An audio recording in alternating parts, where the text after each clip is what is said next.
કોઈ વિષય ઉપર જ્યારે વાત કરવી હોય તો સૌથી પહેલો પ્રશ્ન કે એની શરૂઆત ક્યાંથી કરવી, પણ શરૂઆત તો કરવી જ રહી.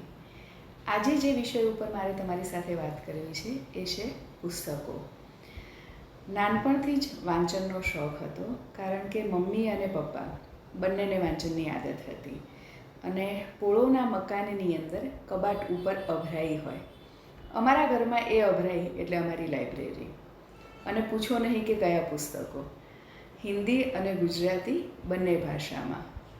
મૂળે મમ્મીનો જન્મ અને ઉછેર યુપીમાં થયેલો એટલે હિન્દી પુસ્તકો વાંચવાની એને આદત હતી, અને પપ્પા ગુજરાતમાં રહીને મોટા થયેલા, એમનો ઉછેર ગુજરાતમાં થયેલો, તો એમને ગુજરાતી પુસ્તકો વાંચવાની આદત હતી. અને જ્યારે પણ તમે પુસ્તકો જુઓ એટલે વાંચનની પ્રેરણા તો મળે છે. તો ઘણા બધા એવા પુસ્તકો હતા કે જે વાંચવાની એમને ટેવ પાડેલી. અને આજે જે વિષય ઉપર મારે તમને વાત કરવી છે, કે જે પુસ્તકની મારે તમને વાત કરવી છે, એ છે બરાક ઓબામા. કદાચ કેમેરાની અંદર તમને શબ્દો ઊંધા વંચાતા હશે. એમની આત્મકથા છે, ખૂબ જ સુંદર પુસ્તક છે. એની બે ત્રણ જે લાઈન છે જે આજ સવારે જ મેં વાંચી છે, એ એમના સ્ટેપ ફાધર સાથે એમનો સંવાદ હોય છે.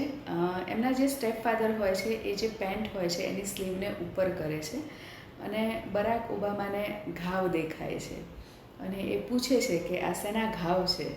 તો એમના ફાધર કહે છે કે જે લીચ હોય, લીચ એક પ્રકારની પાણીમાં થતી કીડો કહી શકાય એને, અને એ છે ને શરીર ઉપર ચોંટી જાય અને તમારું લોહી ચૂસે, રાઈટ. અને જ્યારે લોહી ચૂસતી હોય ને ત્યારે તમને ખ્યાલ ના આવે, કારણ કે એ ઓલવેઝ એના જે અંદરનો ભાગ હોય એ એકદમ સુંવાળો હોય, તો તમને ખબર ના પડે એવી રીતે એ લોહી ચૂસે. પણ જ્યારે એ ચૂસીને છૂટી પડે એ પછી તમને એની વેદનાની ખબર પડે.